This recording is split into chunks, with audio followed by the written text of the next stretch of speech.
कई दशकों से हम सब की नजरें आसमान पर टिकी हैं।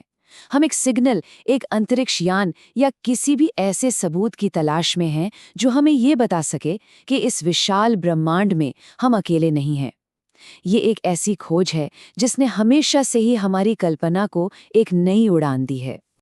लेकिन इतनी बड़ी खोज ने एक बहुत ही गहरा सवाल भी खड़ा किया है, जिसे हम फर्मी पैराडॉक्स के नाम से जानते हैं। अगर ब्रह्मांड इतना बड़ा है तो आखिर सब है कहाँ? अरबों खरबों ग्रहों के बावजूद ये यूनिवर्स इतना खामोश क्यों है? अब तक हमारी पूरी खोज का फोकस सिर्फ और सिर्फ आसमान ही रहा है। हम दूर की दुनियाओं से आने वाले रेडियो सिग्नल्स को सुनने की कोशिश कर रहे हैं, या फिर ऐसे स्पेसशिप्स की कल्पना कर रहे हैं जो सितारों के बीच से गुजर रहे हों। हमारी नज़र हमेशा बाहर की तरफ ही रही है। पर क्या हो अगर हमारी खोज की पूरी बुनियाद, उसका बेस ही गलत हो? क्या हो अगर जवाब इस चौंकाने वाले विचार में छिपा हो, शायद एलियंस की खोज हमेशा इसलिए नाकाम रही है क्योंकि हम असल में खुद को ही खोज रहे थे? तो चलिए इसी आइडिया में थोड़ा और गहरा उतरते हैं।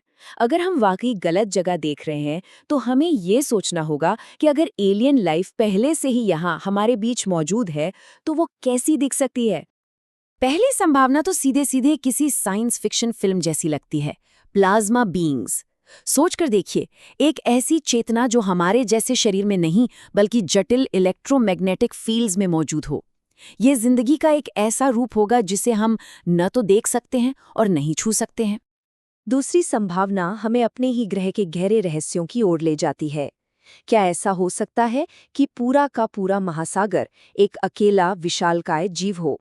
एक ऐसी इंटेलिजेंस जिसकी चेतना हर लहर, हर बूंद में बटी हुई हो और जो हमारे ठीक सामने होते हुए भी छिपी हो? या शायद हमें ऊपर नहीं बल्कि नीचे देखना चाहिए, ठीक हमारे पैरों के नीचे, मिट्टी में। हो सकता है कि सूक्ष्म जीवों की विशाल सभ्यताएं मौजूद हों। ये छोटे छोटे जीव जटिल केमिकल सिग्नल्स के जरिए एक दूसरे से बात करते हों और एक ऐसी कलेक्टिव इंटेलिजेंस बनाते हों जिसे हमने हमेशा अनदेखा किया है। और फिर आती है सबसे अजीब और अनोखी संभावना, सिग्नल लाइफ। मतलब ऐसे एलियंस जो किसी शरीर में नहीं बल्कि रेडियो तरंगों या कॉस्मिक रेडिएशन में मौजूद इंटेलिजेंट पैटर्न के रूप में हो।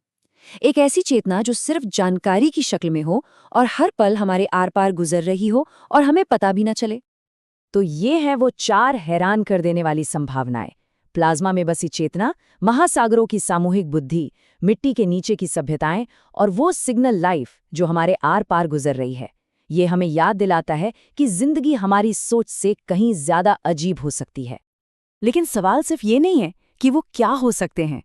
असली सवाल तो ये है कि उनके होने का हम इंसानों के लिए क्या मतलब होगा। तो चलिए अब देखते हैं कि ये खोज मानवता को कैसे बदल सकती है। देखिए, सबसे पहला और सबसे गहरा असर तो हमारे विज्ञान पर पड़ेगा। हमें जीवन की परिभाषा को पूरी तरह से बदलना होगा। हमारी डीएनए पर आधारित जो समझ है ना, वो नाकाफी हो जाएगी। जीव विज्ञान की पूरी नींव ही हिल जाएगी। इसका असर हमारे समाज और हमारी संस्कृति पर भी बहुत गहरा होगा। धर्मों को ये सवाल पूछना पड़ेगा कि क्या फंगस की भी आत्मा होती है? राजनीति को ये तय करना होगा कि क्या एक पूरे महासागर को कानूनी अधिकार दिए जा सकते हैं? और क्या हमारी रोजमर्रा की जिंदगी अनदेखी सत्ताओं के साए में एक डरावना एहसास बन जाएगी? और ये हमें एक बहुत बड़े नैतिक संकट में भी डाल देगा। अगर वो हमारे बीच ही रहते हैं तो क्या हम हर बार प्रदूषण फैलाने, खेती करने या रेडियो सिग्नल भेजने पर अनजाने में उन्हें नुकसान पहुंचाने के दोषी हैं? और अगर हम उन्हें नुकसान पहुंचा रहे हैं तो सवाल उठता है कि आगे हमारा बर्ताव कैसा होगा? क्या इंसान इन इंटेलिजेंस के साथ मिलकर काम करने की कोशिश करेगा या फिर हमेशा की तरह शोषण करने का हमारा स्वभाव ही हम पर हावी हो जाएगा? ये हमारे अपने कैरेक्टर का सबसे बड़ा इम्तिहान होगा। और आखिर में सबसे बड़ा सवाल, क्या ये खोज हम सब इंसानों को एक कर देगी या फिर इस नई सच्चाई का सामना कैसे किया जाए, इस पर हमें और भी गहरे मतभेदों में बांट देगी। क्या ये हमें बचाएगी या हमें तोड़ देगी? ये सब हमें अपनी ही सीमाओं पर, अपनी सोच के दायरे पर गौर करने के लिए मजबूर करता है। शायद असली रहस्य कहीं बाहर नहीं बल्कि हमारे अंदर है, हमारे देखने के तरीके में। और दिलचस्प बात यह है कि ये विचार पूरी तरह से नया नहीं है। पुरानी कहानियों में, मिथकों में नदियों, जंगलों और हवाओं में आत्माओं का वास माना जाता था। और आज मॉडर्न साइंस की गाया हाइपोथेसिस भी तो पृथ्वी को एक सिंगल जीवित सिस्टम के रूप में देखती है।